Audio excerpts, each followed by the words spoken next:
आकाशवाणी से पेश है खबरनामा।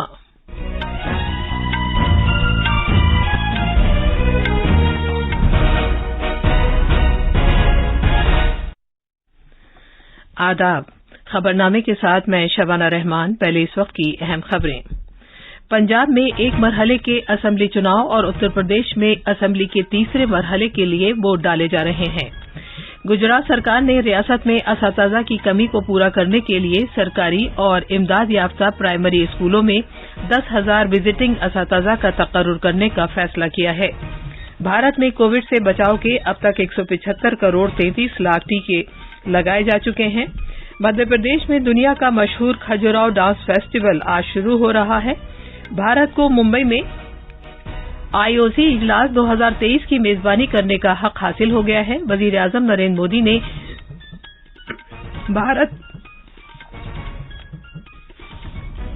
भारत को मेजबानी करने के लिए मुंतखब किए जाने पर खुशी का इजहार किया है। बीसीसीआई ने श्रीलंका के खिलाफ 24 फरवरी से शुरू होने वाले T20 बैनुल-अक़वामी मैचों और टेस्ट सीरीज के लिए भारतीय टीम का ऐलान किया है। और क्रिकेट में आज कोलकाता में भारत और वेस्टइंडीज के दरमियान T20 बैनुल-अक़वामी मैचों की सीरीज का तीसरा और आखिरी मैच खेला जाएगा।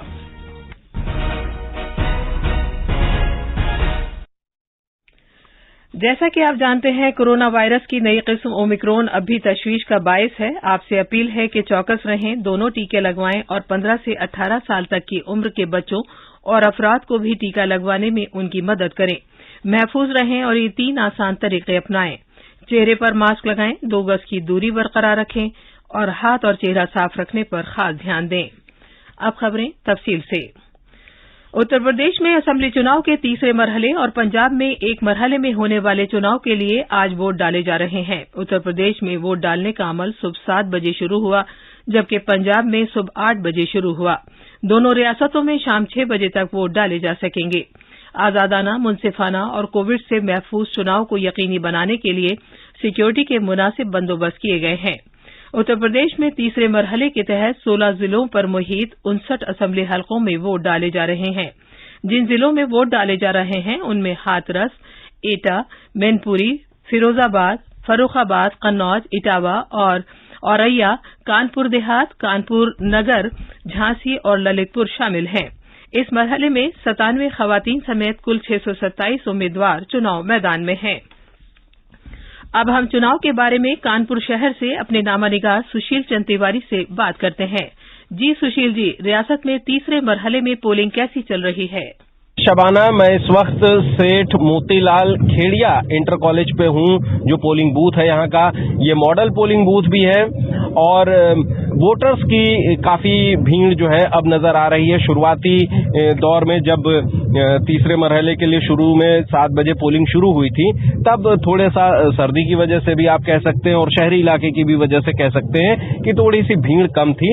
लेकिन अब धीरे धीरे लोग काफी अच्छी तादाद में पहुंच रहे हैं। खासतौर पर बुजुर्ग और खवातीन की तादाद इसमें काफी ज्यादा है। लोग पूरे जोशो खरोश में अपना वोट डालने के लिए पहुंच रहे हैं। जी सुशील जी, इस मरहले के लिए चुनाव कमीशन ने सिक्योरिटी के क्या क्या इंतजाम किए हैं? सिक्योरिटी के इंतजाम है, काफी तगड़े सुरक्षा के इंतजाम किए गए हैं। खासतौर पे जो पुलिस वाले हैं वो भी लोगों को ताकीद कर रहे हैं कि वो मास्क पहने। टेम्परेचर भी रिकॉर्ड किया जा रहा है। कोविड गाइडलाइंस हैं वो फॉलो की जाए। और इस वक्त 860 सेंट्रल फोर्सेस की कंपनियां तैनात की गई हैं। पुरअमन तरीके से वोट डाले जा रहे हैं और कुल मिलाकर के अच्छी वोटिंग हो रही है। जी शबाना। शुक्रिया सुशील। पंजाब में आज सभी 117 असेंबली हलकों में वोट डाले जा रहे हैं। रियासत में 93 खवातीन समेत 1304 उम्मीदवार चुनाव मैदान में हैं। चंडीगढ़ में एक प्रेस कॉन्फ्रेंस से खिताब करते हुए पंजाब के आला इंतखाबी अफसर डॉक्टर एस करुणा राजू ने बताया कि चुनाव पैनल ने रियासत भर में 24,740 पोलिंग स्टेशन कायम किए हैं। इनमें से 2013 पोलिंग सेंटरों के हसास पोलिंग सेंटरों के तौर पर निशानदेही की गई है। विधानसभा चुनाव 2022 वास्ते तैयारियां मुकम्मल है। इस दौरान मेरा अपील ये है ਸਾਰੀਆਂ ਵੋਟਰ ਸਾਹਿਬਾਂ ਨੂੰ ਜ਼ਰੂਰ ਵੱਧ ਤੋਂ ਵੱਧ ਗਿਣਤੀ ਦੇ ਵਿੱਚ ਆਓ, ਵੋਟ ਕਰੋ। ਸਾਡੇ ਪੰਜਾਬ ਦੇ ਵਿੱਚ 24,700 ਬੂਥਾਂ ਦੀ ਅਸੀਂ ਸੈਟਅਪ ਕੀਤਾ ਗਿਆ। ਪੂਰਾ ਵਿਵਸਥਾ ਉੱਤੇ ਕੋਵਿਡ ਦੀ ਪ੍ਰਬੰਧ ਵੀ ਅਸੀਂ ਕੀਤਾ हुआ है। वोटों की गिनती 10 मार्च को की जाएगी। बीजेपी के सीनियर लीडर और वजीर-ए-आजम नरेंद्र मोदी आज हरदोई और उन्नाव में अवामी जलसे से खिताब करेंगे। बीजेपी सदर जगत प्रकाश नड्डा भी श्रावस्ती, बलरामपुर और सिद्धार्थनगर में अवामी जलसों से खिताब करेंगे। बीजेपी के सीनियर लीडर और वजीर दिफा राजनाथ सिंह आज अमेठी, प्रतापगढ़ और लखनऊ में अवामी जलसों से खिताब करेंगे। गुजरात सरकार ने रियासत में असातिज़ा की कमी को पूरा करने के लिए सरकारी के साथ साथ इमदाद याफ्ता प्राइमरी स्कूलों में 10,000 असातिज़ा को तकर्रुर करने का फैसला किया है। ये फैसला कल से स्कूलों में ऑफलाइन तालीम के फिर से शुरू होने से कबल किया गया है और इस बात को भी यकीनी बनाया गया है कि कोविड के पेश नजर प्राइमरी स्कूलों में असातिज़ा की अदम दस्तयाबी की वजह से ऑफलाइन तालीम मुतासिर न हो। हुकूमत ने खाली असामियों को पुर करने के लिए 10 करोड़ 50 लाख रुपए मुख्तस किए हैं। रियासत में ऑफलाइन तालीम कल से 100% गुंजाइश के साथ फिर से शुरू हो जाएगी। विजिटिंग असातिज़ा की स्कीम 2015-16 के तालीमी सेशन में हुकूमत की एक करारदाद के जरिए रियासत में शुरू की गई थी ताकि इस बात को यकीनी बनाया जा सके कि असातिज़ा की खाली असामियां और टीचरों की जानिब से ली गई तवील छुट्टियों से इन स्कूलों में पढ़ाई मुतासिर न हो पाए। भारत में कोविड से बचाव के अब तक 175 करोड़ 33 लाख से ज्यादा टीके लगाए जा चुके हैं। वजारत-ए-सेहत ने कहा है कि कल 27 लाख 47 हजार से ज्यादा टीके लगाए गए, जबकि हिफ्ज़ान-ए-सेहत के वर्करों, पेश रहने वाले वर्करों और 60 साल से ज्यादा की उम्र के लोगों को अब तक 1 करोड़ 89 लाख से ज्यादा टीके लगाए जा चुके हैं।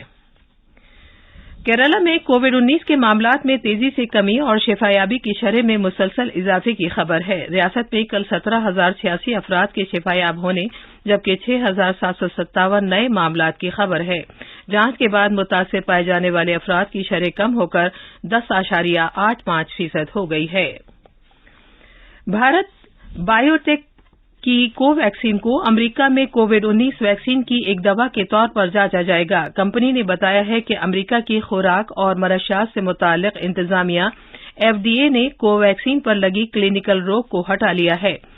ऑक्यूजन अमरीका और कनाडा में कोविड-19 के लिए मिलकर बनाई गई कोवैक्सीन है।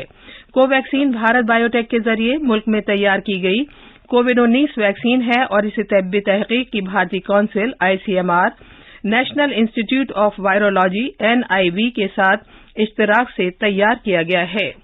आकाशवाणी न्यूज से बात करते हुए कोविड वर्किंग ग्रुप के चेयरमैन डॉक्टर N.K. अरोड़ा ने बताया, ये बहुत प्रसन्नता का विषय है कि अमेरिका की FDA एजेंसी ने जो शुद्ध रूप से भारत में विकसित और भारत में निर्मित कोवैक्सीन को मान्यता देने के लिए कदम उठाए हैं। ये एक बार फिर प्रदर्शित करता है कि भारत की प्रौद्योगिकी और साइंस दुनिया में किस तेजी से आगे बढ़ रही है और उसकी मान्यता भी बढ़ रही है।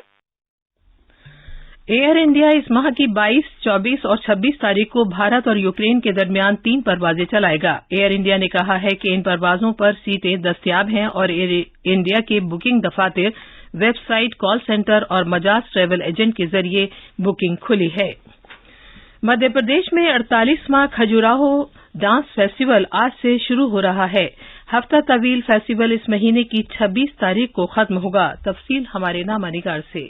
मुल्क भर और दुनिया के सरकर्दा फनकार उस फेस्टिवल में अपनी कारकर्दगी पेश करेंगे, जिसका इफ्तिताह मध्य प्रदेश के गवर्नर मंगू भाई पटेल करेंगे। ये फेस्टिवल मशहूर और मारूफ खजुराहो मंदिरों के ग्रुप के सामने मुनक़िद होगा, जो आलमी विरसे की हैसियत का हामिल मकाम है। इस फेस्टिवल में भारतीय रक्स के मुख्तलिफ अंदाज, फनून और सफर से मुतालिक नुमाइशों के सकाफती मंजरनामे को दिखाया जाएगा। इस फेस्टिवल के दौरान 2019-20 और 2020-21 के लिए सरकर्दा रक्कासों को नेशनल कालिदास अवार्ड भी पेश किए जाएंगे। मध्य प्रदेश रियासत का रूपांकर कला अवार्ड भी फेस्टिवल के दौरान पेश किया जाएगा। खबरनामे के लिए भोपाल से पूजा पी वर्धन की रिपोर्ट।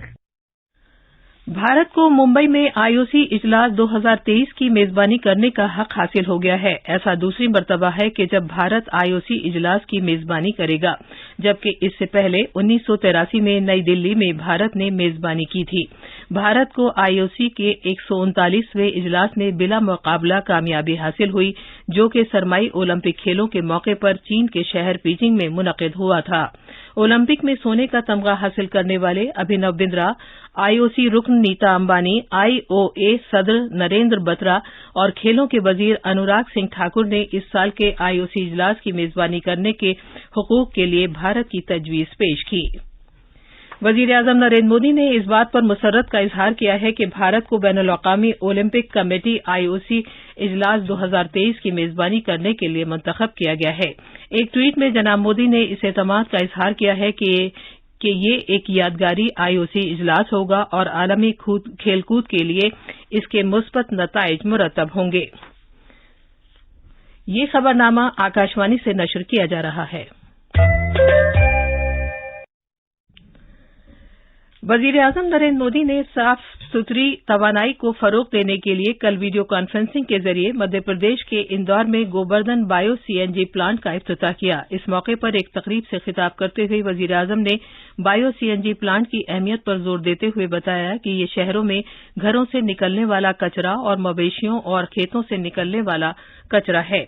वजीर-ए-आजम ने कहा कि हुकूमत अगले 2 सालों में मुल्क में 75 बड़े म्यूनिसिपल इदारों में बायो सीएनजी प्लांट कायम करेगी। वजीर-ए-आजम ने कहा कि स्वच्छ भारत मिशन के दूसरे मरहले में हुकूमत लाखों टन कूड़ा करकट को हटाने के लिए काम कर रही है, जिसने हजारों एकड़ जमीन को घेर लिया है और ये फजाई और आबी आलूदगी का सबब रहा है, जिससे कई बीमारियां पैदा हो रही हैं। वजीर-ए-आजम नरेंद्र मोदी ने कल नई दिल्ली में अपनी क़यामगाह पर अफगानिस्तान से सिख हिंदू वफ्द के अरकान से मुलाकात की। वफ्द के अरकान ने अफगानिस्तान से सिखों और हिंदुओं को बाहिफाजत भारत लाने के लिए वजीर-ए-आजम का शुक्रिया अदा किया। सदर जमहूरिया रामनाथ कोविंद कल भारतीय बहरिया के बीड़े का जायजा लेंगे। स्मार्ट सिटी विशाखापट्टनम में मशरकी बहरी कमान सदर जमहूरिया के फ्लीट रिव्यू प्रोग्राम की मेजबानी करेगा। इस दौरान मुल्क की आजादी का 75वां साल भी मनाया जाएगा। इस तकरीब का मौजू है भारतीय बहरिया मुल्क की खिदमत में 75 साल है। सदर जमहूरिया रामनाथ कोविंद ने आज अरुणाचल प्रदेश और मिजोरम को उनके यौम तासीस के मौके पर मुबारकबाद दी है। एक ट्वीट में जनाब कोविंद ने कहा कि कुदरती खूबसूरती और सकाफती विरासत से मालामाल दोनों रियासतें कसरत में वहदत की मिसालें पेश करती हैं। बीसीसीआई ने श्रीलंका के खिलाफ 24 फरवरी से शुरू होने वाले T20 बैनुल-अक़वामी और टेस्ट मैचों के लिए भारतीय क्रिकेट टीम का ऐलान कर दिया है।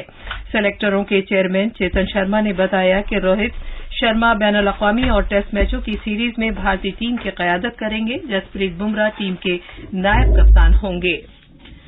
भारत और वेस्टइंडीज के दरमियान आज कोलकाता के ईडन गार्डन में 3 मैचों की सीरीज का तीसरा और आखिरी T20 बैनुल-अक़वामी मैच खेला जाएगा। मैच शाम 7 बजे शुरू होगा। भारत ने पहला मैच 6 विकेट से जीता था और दूसरा मैच 8 रन से जीता था। लिहाजा भारतीय टीम के कप्तान रोहित शर्मा की ये कोशिश होगी कि तीसरा मैच भी जीतकर हैट्रिक बनाया जाए। ये थी खबरें। अब अखबारात के आईने के साथ हैं फहीम अहमद। शुक्रिया शबाना।